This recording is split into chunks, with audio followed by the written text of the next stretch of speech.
Welcome to our second lecture on the American founding. And today we're going to begin with a topic I've entitled British America and the Colonial Experience. By the middle of the 18th century, the American colonists represented only a very small part of the vast British Empire. Their size betrayed their importance, however, as they retained the potential for fabulous growth. Despite the important place the colonies held, the residents of those colonies were made to feel inferior to their counterparts in other parts of the British Empire due to a slow overhaul of imperial regulations. The new policies convinced the American colonists that England did not see them as citizens with full rights, but rather as subjects with very limited rights. By seeking to force the colonies to depend on Mother England for most of their needs, the king bred antipathy to his rule. The shared dislike for England drew the American colonies together and led to the development of a certain level of independence. Sort of a mentality that says, we don't need London, we can do this for ourselves. And surely they could.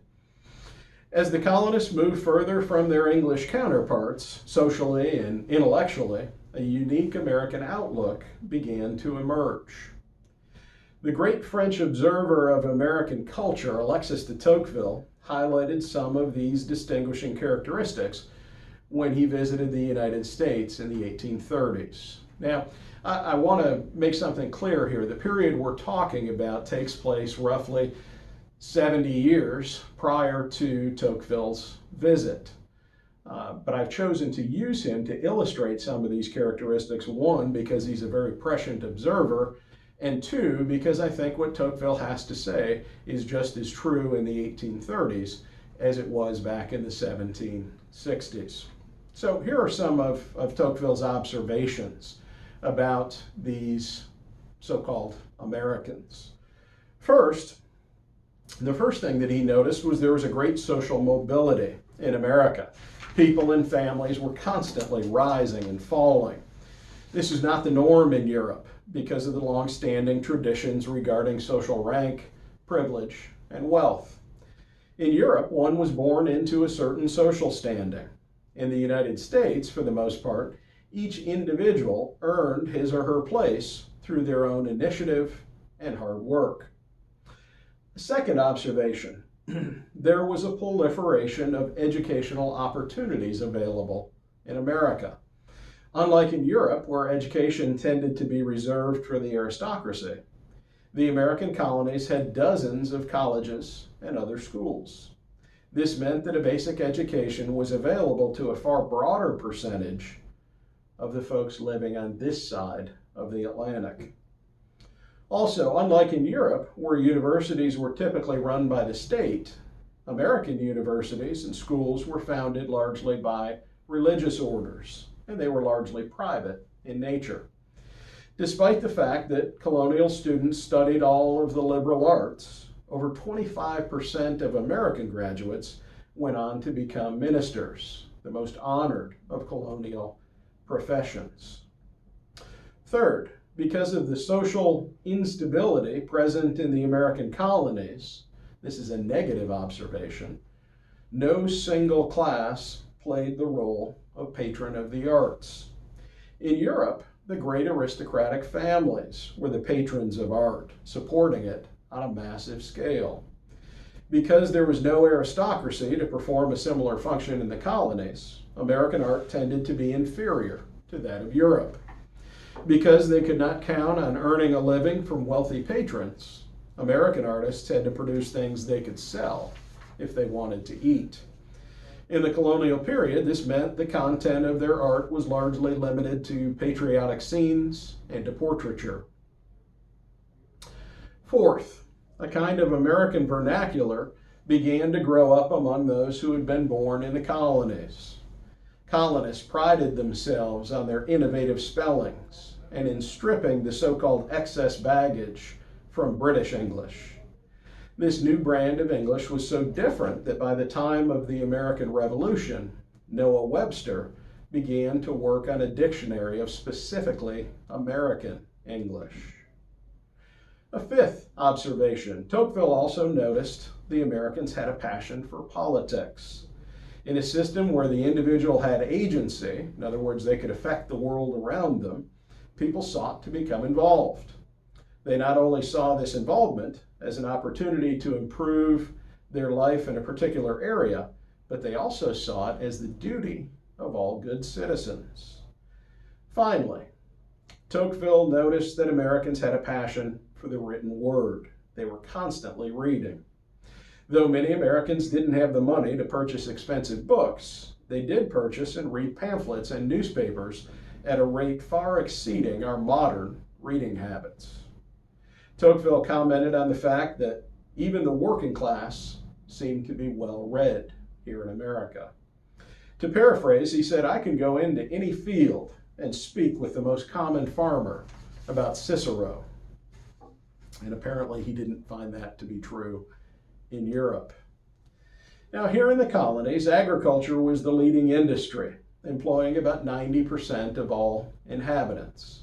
Of course, there was a shipbuilding and a commercial fishing industry, as well as lumbering and textile in limited areas of the country, but most people worked the land.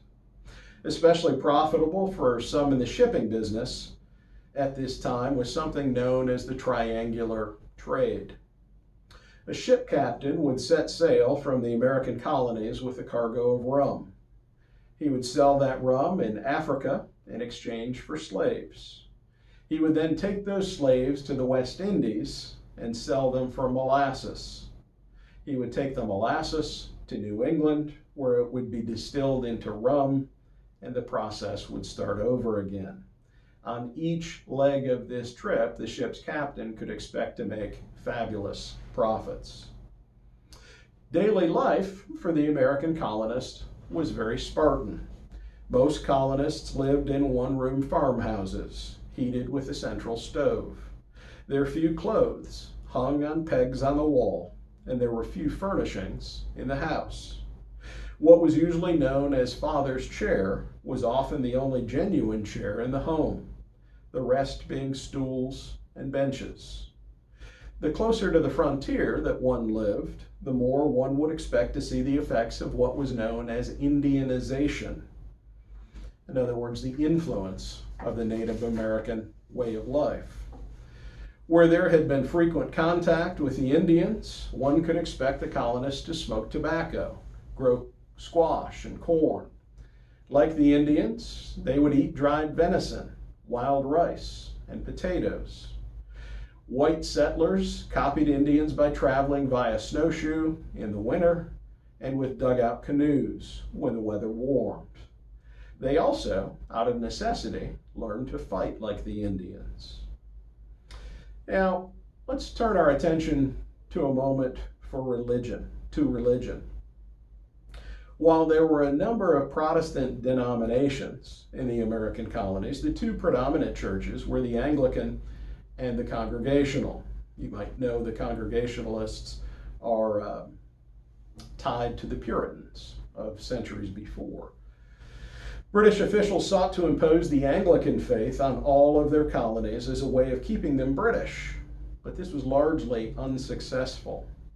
The Americanized Anglican faith was more moderate than its British counterpart. In the words of one historian, in America, sermons were shorter, hell was less scorching, and amusements like fox hunting and dancing less scorned. The Congregational Church in America maintained its fire and brimstone character, which was very popular in the northeastern colonies. While Catholics were certainly discriminated against in America, America was far more tolerant religiously than was Europe. This free market of religious thought suited the colonists in that their religious practice was typically varied, unregulated, and enthusiastic. In keeping with this atmosphere, American preachers displayed a thoroughly anti-intellectual bent, in which fiery sermons replaced written lectures. In the 1740s, the American colonists became obsessed with religion under the influence of two very gifted preachers. Jonathan Edwards, and George Whitefield. The upsurge in religiosity that flooded the American colonies in the 1730s and 40s was known as the First Great Awakening. It's worth noting that many historians credit this movement with laying the groundwork for the American Revolution. George Whitefield was born in England and came to America in 1741. He traveled the countryside where he regularly attracted crowds in the thousands. In a day before microphones, Whitefield had developed his voice to such a point where he could be heard clearly by large crowds without any kind of enhancement. Benjamin Franklin once heard that Whitefield had addressed a crowd of nearly 30,000 people. Incredulous, Franklin set out to prove this account a lie. He calculated the amount of land needed to accommodate a crowd of this size and then walked a circle around where Whitefield was purported to have stood, all the time maintaining vocal contact with his assistant. In the end, Franklin pronounced the account true and said that Whitefield could have been heard by an even larger crowd because of his exceptional delivery. Whitefield's dramatic preaching style both thrilled and frightened his listeners. He acted out biblical stories on stage, playing each of the major parts himself. His impersonation of Satan and descriptions of hell particularly terrified his audiences. In contrast to Whitefield, Jonathan Edwards' preaching style was learned and closely reasoned. Tall, delicate, and intellectual was Edwards. A native of Massachusetts, he sought to persuade sinners to return to God by painting a vivid picture of hell. Sinners in the Hands of an Angry God was his most famous sermon. Edwards and Whitefield both often brought listeners to tears with their sermons, which always concluded with a call to salvation. Today we call this the altar call. Parishioners were encouraged to come forward, confess their sins, and begin their lives anew in service to God. Now, the First Great Awakening began to fade by the end of the 1740s, but it had left several indelible marks on the American colonial landscape. First, it divided colonial clergymen into what were known as the Old Lights and the New Lights. Old Lights were those preachers who were highly skeptical of the emotionalism and theatrical elements of Whitefield's style. New Lights, on the other hand, defended this style as essential to the revitalization of religion in the colonies. The relatively new Baptist denomination saw many new adherents during this time because they embraced the new emotionalism in religion. This break led to many schisms in the American churches that we still see today. The second major impact of the First Great Awakening was the effect it had on American clergy who became less intellectual and more pragmatic. In other words, they were more concerned with saving souls than with teaching doctrine.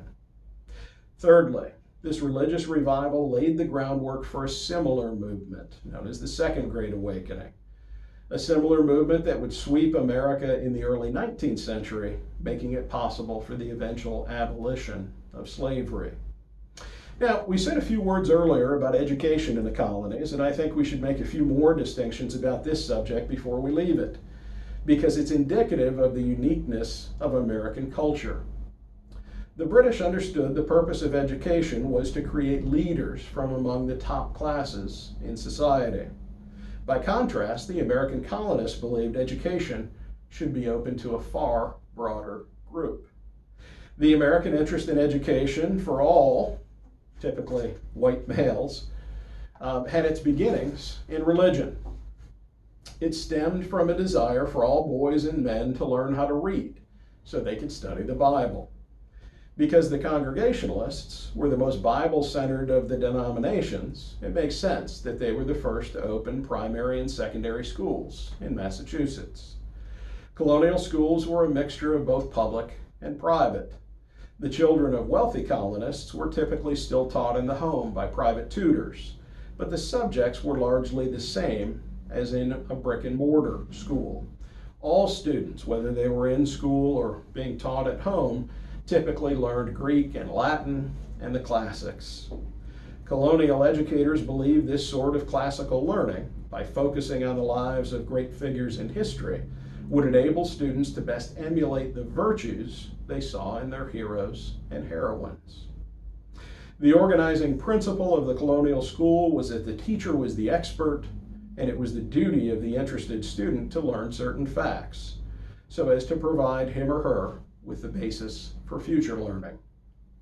Discipline, as you might imagine in colonial schools, could be severe, and expectations for learning went far beyond what they are now in many of our schools that are concerned with more age-appropriate learning. All you have to do is look back at some of the examinations, some of the schoolwork that kids did in the colonial period, even into the 19th century, and it's really remarkable what was expected of very, very young students. One of the things you may recall that Alexis de Tocqueville quickly noticed when he traveled to America in the 1830s is that he was just as likely to see a poor sharecropper engaged in reading in his free time as he was a wealthy plantation owner. In Tocqueville's eyes, Americans were unique because of this love of reading. The vast majority of Americans in the 18th century were too poor to read books, so they relied, as we said, on pamphlets, leaflets, and journals, things that could be produced cheaply. They also read newspapers at a much higher rate than did Europeans.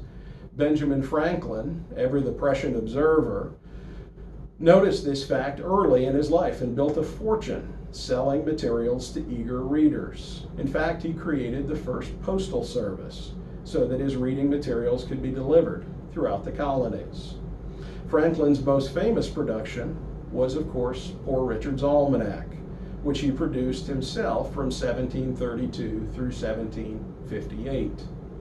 Newspapers proved to be a powerful political tool used by all sides to air their grievances and later to rally support to the revolutionary cause. Still, the favorite pastime of American colonials was politics. While their charters differed significantly, most colonies had a similar legislative system with an upper house and a lower house. The upper house was selected either by the king in the case of the royal colony or by a private proprietor in the case of a proprietary colony. The lower house in both cases was chosen by the people. In most colonies, the people voted directly on taxation, and those taxes were paid to the colonial legislature. Local government differed based upon region, however. In the southern colonies, county government remained the rule. In the northern colonies, decisions were made by town councils and other local groups. In both cases, the American colonist had an unprecedented amount of power over how he was governed. Busy with wars and intrigues in Europe, the British pursued a policy in their colonies of salutary neglect. This allowed the colonists the freedom to largely govern themselves, something they would be loath to give up when a new king sought to rein them in, beginning in the 1760s. Still, there were limits to participation. Voting was typically limited to males who owned property and paid taxes. There were also religious tests that prohibited some candidates from running for office and some voters from voting.